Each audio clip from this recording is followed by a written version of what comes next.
Welcome back to my channel. Smells quite nice actually.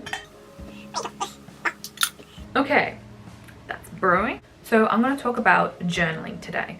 So no one ever really taught me how to journal. Reading Becoming Supernatural that I did completely wrong was talk about your emotions, because I used to write down every single one of my emotions into my journal. I used to be like, why did this happen? I don't understand why this person treats me this way.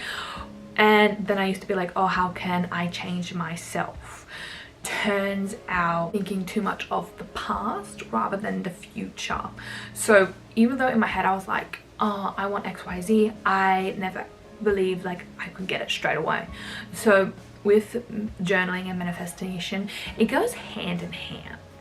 So what I found with Becoming Supernatural, which I have been trying of late, is that you need to talk to the universe as if you already have it, and the universe only communicates in high vibration.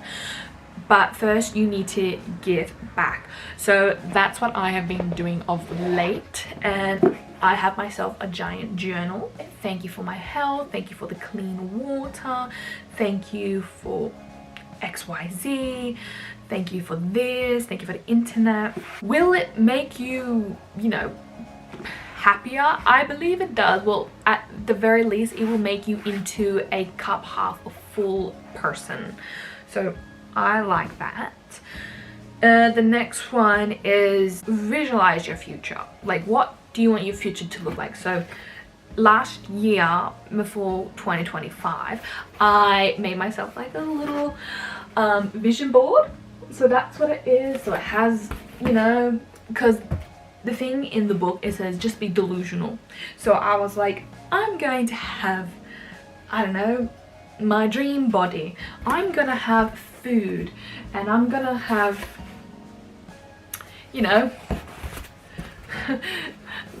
a Birkin bag and Tiffany & Co. And what else do I have? I have American Express, and I live in a great property and a mansion. I don't know. This is just me being completely delusional. So in the book it said just put down everything that you want in the world, which is traveling in there as well. Put down everything that you want, and then you have to start journaling on it. So I have myself 2 journals. You can have whatever you want. So this journal here, which is basically my long-term goals, I want XYZ, I want that. This is when I go out, I usually get it quite fast. I don't know about you, but what I found interesting about all the books, the manifestation books, is that I found if you can worship God, you can do a male god, but for me, I choose the goddess, because technically God doesn't have a gender. And what I find, because the universe, you have to communicate with the universe, and the universe is love, I find a lot more feminine. So that's why I say the goddess. And surprise, surprise, when I say the goddess and stuff, things seem to magically happen straight away. So I was like, you know what, thank you goddess, thank you so much, and all that. So that's what I do with that book, is when I go out, I write in this one. It's so pretty, isn't it? Is my everyday journal. So I have a few things I wrote in it, what I want my future to look like, how I want my body to look like, and what my future wants to be. So in this book I go, dear goddess, I am so grateful for what I want, and then I feel high vibrational, I feel so fulfilled, powerful, respected, XY. You can use whatever you want, and please give me more so I can praise you more, because you are so great and I want to give you more of my praise. So that's a great way of doing it. Therapy. I just recently started, and I basically give her all of my problems, and she will just sort it out for me.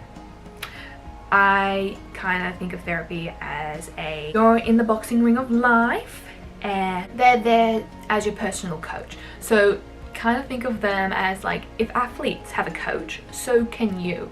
And they just put things into perspective, because for the longest time I was so like, I felt alone. I felt, you know, no one understands me. Why is this happening? And the reason why people treat me this certain way is because I have like no boundaries. But now I'm starting to build them up and be more assertive in myself.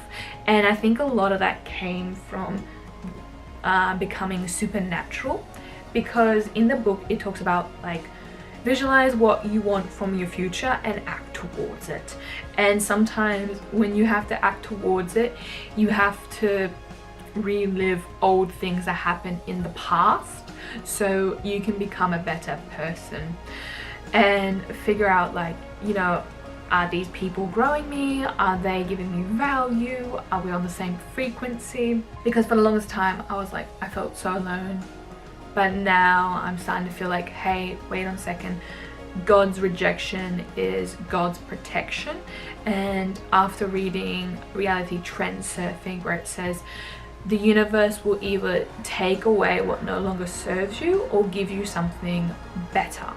So trust the process and don't take life too seriously. And don't put too much value or too much into it. You got to think of the world as a mirror, and how you show up, the world will reflect it. And it's kind of weird for being a girl, because one thing I also realized in life is, because I've always listened to audiobooks and podcasts, I always believed everything was my responsibility. Everything happened because of me. I am the one who needs to change. But in reality and stuff, when you evolve, when you like, you know, you have the discipline, when you have the mindset, when you did the necessary changes in your life, you have to remember that you will evolve, and everyone else is not on the same journey as you. You are on the journey yourself. So what I found mostly about this journey is you are very alone. You came into this world alone, you will come out of this world alone. So you have to have the mindset of like, treat yourself like a parent, basically. Accept everything is your responsibility, and that also includes parenting yourself. Like, if you had a child, like if I had a child, would you want your child to hang around with these people? Do you want this child to tolerate these things? Would you want your child to do better than you? So why don't you want that for the same thing for yourself?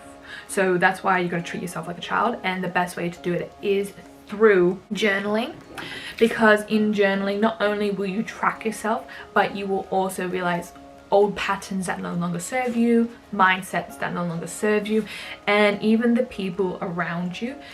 It's not means that they're bad people, it just means you're on different journeys. So when things do happen, I recommend, don't think you're alone. Don't think that it's all your responsibilities. Remember that these people will help grow you, and sometimes in life people think differently, people have different backstories. That's why it is so crucial to hang around people with the same mindset, with the same vibration and the same goals in your life. Your goals may change 100 million times, and that's okay. The most important thing is to like, what is your highest potential and how can you reach it, and you know what's best for you, and work towards it. Positive affirmations before you go to bed and after works charms, because what I needed the most was someone telling me like, oh, you're enough, you are confident, you are smart. Because what I realized in the past is that a lot of people always said like I was never enough, like there's always something wrong with me, but turns out I was just accepting it. If you ever read The Four Agreements, it basically says that words are spells. So when you tell people, oh, you're a bad person, or you did me wrong, or this is how you feel, are basically accepting spells. So the best way to grow as a person is to try doing meditation. My meditation is journaling while listening to high vibrational music. You don't even have to listen to high vibrational music with like frequencies. You can also just listen to instruments like the piano or the violin. When I'm studying or doing business and stuff, I listen to like Beethoven because I'm like, oh, it's such a good song because it has some bangers in it and it makes you feel more dramatic. So music really does change a person, so I recommend that. And even if it means, you know, limiting or cutting off people, it's just part of the journey. So trust the process, be kind, don't hurt anyone, and give back to the world. Hence why I started YouTube, because I want to give back. I want to share what I have learned throughout the years, and basically I want, you know, my new YouTube family to reach the highest version of themselves. So I hope you enjoyed that and have a wonderful day. Bye bye. I also forgot to mention that people get really angry when you don't look like your trauma. Because I realized that, because when people say like, oh, you're a bad person or you did XYZ, but yet they don't look like their trauma, and people devalue you or just say that never happened, it's more so a reflection of them. Because I find when you don't look like the trauma that people give you, people get very confused and they get angry.